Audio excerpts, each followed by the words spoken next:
মানুষ কিসে বেঁচে থাকে জানেন? স্বপ্নের মধ্যে। বস্তুত আমি আপনি আমরা ব্যক্তিগত জীবনে সবাই ফ্রাস্ট্রেশনে থাকি। আমরা ভাবি আগামী একটা দিন আসবে যে দিনটাতে আমি ঘুরে দাঁড়াবো, আগামী একটা দিন আসবে যে দিনটা হবে আমার। তো এই দিনের অপেক্ষা করতে করতে প্রায় 17 বছর অপেক্ষা করতে হয়েছে বিএনপি এবং জামাতকে। আওয়ামী লীগকে কতদিন অপেক্ষা করতে হবে? হঠাৎ করেই গত 2 দিন থেকে আপনি দেখেন কিছুটা দৃশ্যপট পরিবর্তন হওয়া শুরু হয়েছে না? আওয়ামী লীগের মিছিলগুলা আস্তে আস্তে বড় হওয়া শুরু করছে। বিভিন্ন জায়গায় আওয়ামী লীগের নেতাকর্মীরা রাজপথে নামা শুরু করছে। অপরদিকে ভারতে বসে শেখ হাসিনা নির্দেশ দিয়েছেন, যদি তোমার উপর আঘাত আসে লোকালি তুমি এটা প্রতিহত করবা, কান্নাকাটি করা যাবে না, কান্নাকাটির দৃশ্যের মানে অ্যাকশনের বাংলাদেশ, এরকম নির্দেশনা তিনি দিচ্ছেন।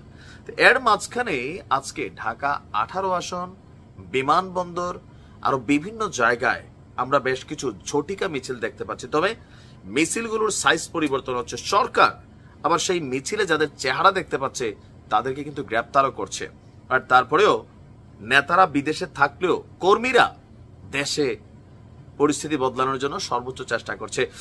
শেখ হাসিনা আসবে, বাংলাদেশ হাসবে, এই ব্যানারে রাজধানীর বিমানবন্দরে বিক্ষোভ মিছিল করেছেন আওয়ামী লীগ এবং এর অঙ্গ সংগঠনের নেতা কর্মীরা। সকাল 6:30টার দিকে, একদম ভোরবেলায় করছে, যে টাইমে মানুষ ওঠে না, শুক্রবার দিন রিল্যাক্সে আরামদের আয়েসে উঠবে ওই টাইমটাই।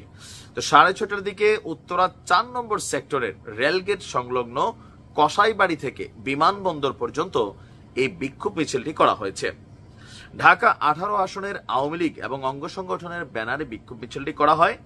আর এই ভিডিওতে দেখা যায় উত্তরখান থানা আওয়ামী লীগের সাধারণ সম্পাদক যিনি আছেন মিলন মিয়া, তিনি নেতৃত্ব দিয়েছেন। বিক্ষোভে বলা হচ্ছে জয় বাংলা জয় বঙ্গবন্ধু, যেটা আওয়ামী লীগের ডায়লগ। শেখ হাসিনার ভয় নাই, রাজপথ ছাড়ি নাই, কে বলে রে মুজিব নাই, মুজিব সারা বাংলা, মানে যেই স্লোগানগুলো জনপ্রিয় ছিল সেগুলো। তো এই যে অবস্থা, এটা নিয়ে আবার আওয়ামী লীগকে নিষিদ্ধকরণের দাবিতে আজকে আমরা রাজপথে প্রতিবাদ এবং বিক্ষোভ মিছিল দেখেছি যে না, আওয়ামী লীগের ভাই চিরতরে শেষ করে দিতে হবে। তবে চাইলেই কি শেষ করা যায়? এই দেশের রাজনৈতিক দলগুলোকে চাইলেই শেষ করা যায় না। তার সবচেয়ে বড় জ্বলন্ত প্রমাণ এবং উদাহরণ হচ্ছে বাংলাদেশ জামাত ইসলাম। আবার এই দেশের মানুষ যে কোনো ভিলেন রে বা অপরাধীদের একটা সময় গ্রহণ করে নেয়, তারও একটা উদাহরণ হচ্ছে জামাত ইসলাম। 71 পরবর্তী জামাতের পরিস্থিতি পরিণতি, আর আজকের দিনে জামাতের যেই পজিটিভ ভাইব তৈরি করা, তারা মানুষের সামনে আসছে। এখন এই উত্থানের পিছনে আবার অনেক স্টোরি আছে, তারা অনেকটা বদলাইছে নিজেদেরকে। প্লাস হচ্ছে আপনার কি বলা হয় যে ধরেন সবকিছু মিলাইয়া একটা পজিটিভ অবস্থান তৈরি করছে মানুষের কাছে। এখন আওয়ামী লীগের এই বিক্ষোভ মিছিলগুলা, এই ঝটিকা মিছিলগুলা একটা বার্তা তো দিচ্ছে যে আওয়ামী লীগ এখনো ঘুমায় নাই। কিন্তু এই মিছিলগুলার পরবর্তী আবার যা যা ঘটে সেটাও কিন্তু আমরা ক্যামেরাতে দেখি না, আমরা শুধু মিছিল দেখি। মিছিলের পরে এই যে যারা ফ্রন্ট লাইনে থেকে নেতৃত্ব দেন তাদেরকেও কিন্তু খোঁজে খোঁজে গ্রেপ্তার করে আইন শৃঙ্খলা বাহিনী, পুলিশ। কেন? কোনোভাবেই আওয়ামী লীগকে রাজপথে থাকতে দেওয়ার অবস্থান কিন্তু এই মুহূর্তে বাংলাদেশে সরকার বলেন, রাজনৈতিক দলগুলো বলেন, ব্লা ব্লা ব্লা, নির্বাচনের আগে এটা কেউই চায় না। তবে আওয়ামী লীগ কখনোই নিশ্চিহ্ন হবে না, আবার এত তাড়াতাড়ি রাজপথে ফিরেও আসবে না। কাফফারা দিতে হবে, যা ঘটছে সেটার কাফফারা দিতে হবে। তবে আওয়ামী লীগের নেতাকর্মীরা মনে করেন তারা সরি বলবেন না। কেন?